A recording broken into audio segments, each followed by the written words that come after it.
Hi guys. Okay, so I kind of tagged myself um, from Vampire's video of dual purpose knives. And I've still got issues with video, but at this point, I think I've sort of maybe have found a solution, but whatever. So anyway, the uh, dual purpose knives, you know what I'm going to come out with. It's going to be my ultimate survival knife. Okay, so let's look at the specifications and why it was actually designed. This knife was actually designed for two purposes. It was actually designed to be both a combative knife and a bushcraft knife at the same time. So, there you have it. First off, the 9-inch blade. Okay, why the 9-inch blade? Well, from the combative standpoint, a 9-inch blade is going to be much better than a shorter blade in that I have reach, and if I need to use this to thrust with, I will be able to create a deeper wound channel. Okay. Also, it gives me the ability to hit things from other angles that I may not be able to do so with a shorter knife. Okay. Obviously, with this knife, I'm going to have more reach than I would with my bad blood, right? I mean, there's the size comparison for you. Which one would you rather be faced with? You know, which one would you rather have in your hand if you had to defend yourself or your family? You know, no brainer. Not knocking small knives. I love them to death. They're great for what they are, but sometimes they don't have the firepower that you need with the larger blade. Just can't get around it. Okay, so let's look at the thickness of the spine. Now, the thickness of the spine with this one, um, it's great in that it makes this knife very rigid. Why do I want a rigid blade? Well, from a bushcrafting standpoint, I want a rigid spine so that I can use this knife to baton through firewood and to use it to process firewood. So that's pretty important. Okay? Let's talk about and from a combative standpoint, a good rigid blade is something that's good because now I know that when I'm using it, it's sturdy. It's not going to break. My opponent is not going to break it. Okay, so that's pretty important. All right. The other thing that we want to look at is the tempering. This blade has been tempered towards very, very, very hard. Okay, it laughs at most standard whetstones. It laughs at them.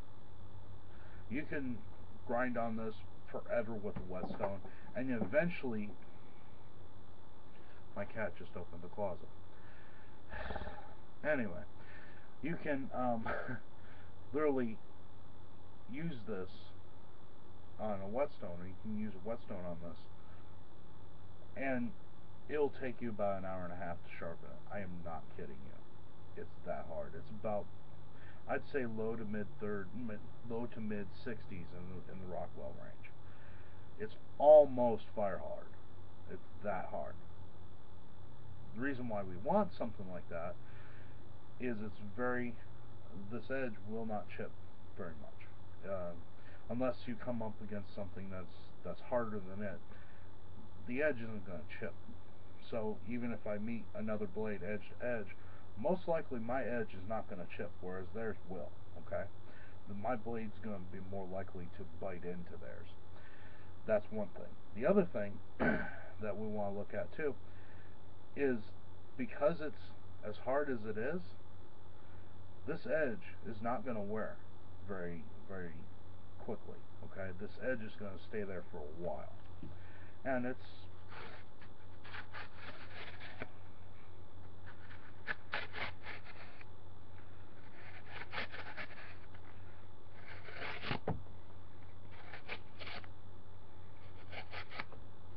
decently sharp.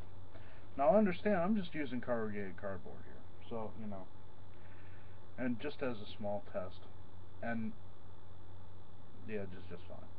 Okay. So, on the other hand, with it having that hardness, sometimes it's hard to get that really, really sharp, that razor sharp edge. On the other hand, I won't really need it because this is mostly for processing firewood and defense. It's not really something that I'm going to skin something out with. I'll show you that later.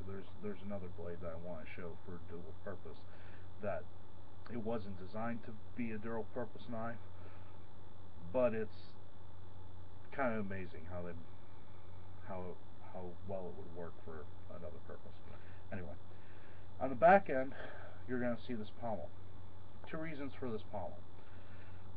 The reason for this pommel primarily is that it brings the balance point, because of this thick blade, because of the large blade. It wants to be front heavy, it wants to be blade heavy. But this huge pommel in the back brings the balance point to there. Okay? It's right there at my index finger. Why do I want that? Well, because it allows me to move this knife much faster. It's much more alive in the hand. It's faster, okay, than most large knives. It also, that balance point being back there, if I need to throw this in a close distance throw as a no spin throw, I can do that because I have that balance point for my finger. Okay, so now I have a way of doing that, and that balance point is very quickly accessed. Okay, all I have to do is change my grip, and now I'm in a throwing grip. Okay, so that's kind of important. Or in a grip that can be used for throwing. Let's put it that way. Now, because of this pommel being as substantial as it is, it brings up its secondary purpose, or its primary to secondary purpose. Either way, they're both equally important in my mind, and that's as a hammer.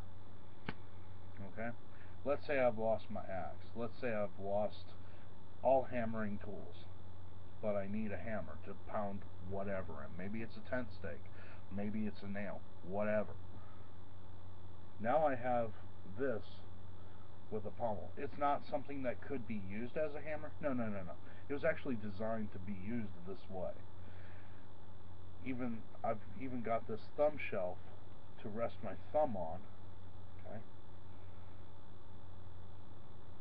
that will allow me to strike, and when I strike, that shock just goes into my thumb. Now granted, it's not going to have the same amount of impetus as I would with an axe or an actual hammer, but it's good enough to pound a couple of nails in, and that's all you really need.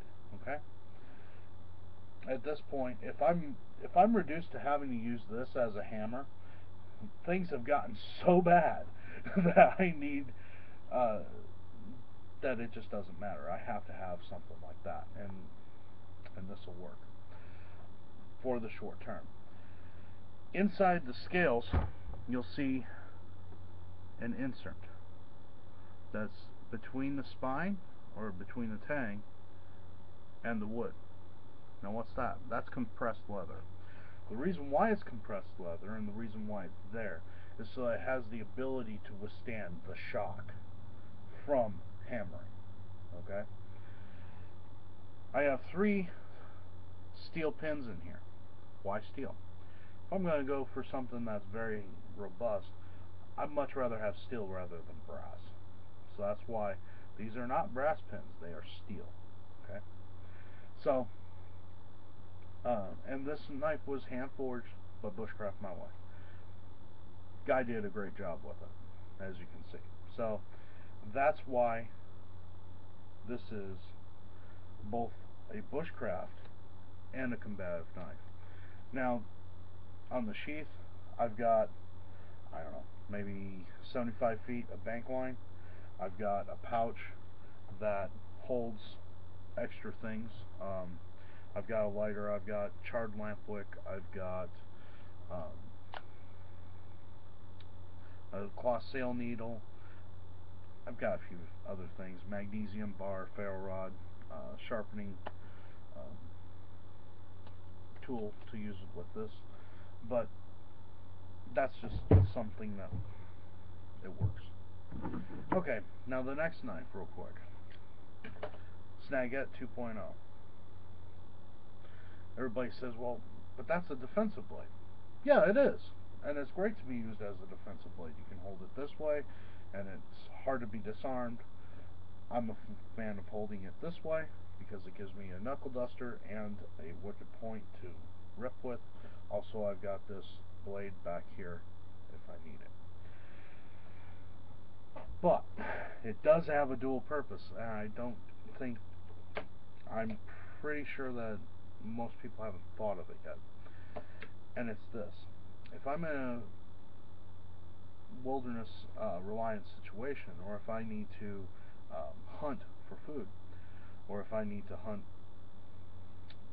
when I'm out deer hunting, I'm wanting to be able to ensure that when I'm field dressing my game, that I'm not going to taint the meat by puncturing the bladder or the intestine, right? So if I use this to skin, see how this is working? I'm going to use this back edge of this curve here to go along the animal's midsection as I'm lifting the skin and cutting it at the same time. So it gives me this type of motion. It gives me great point control. Okay? Again, if I hit that bladder, that's going to put all kinds of bad things onto my meat that now I'm going to have to wash out very quickly, or that meat will become tainted. If I don't wash it off very quickly, and even then, that isn't 100% effective, but it's better than not. But you really want to make sure that you don't taint your meat, and this is a good way of ensuring that. So it works much the same way as like a Wyoming game zipper, um, but it's just something that I happen to have as a self-defense tool that would work well also um, from a game and from a hunting perspective as well. So this is more of a thing of not, hey, look what I have, but more of a thing of, even if something, my point is this, even if it wasn't exactly designed for a certain purpose, you can use it to be almost as good as you can use something to be almost as good as if it was designed for that purpose. Case in point, this right here. It's a great design for that. So, anyway, thanks guys.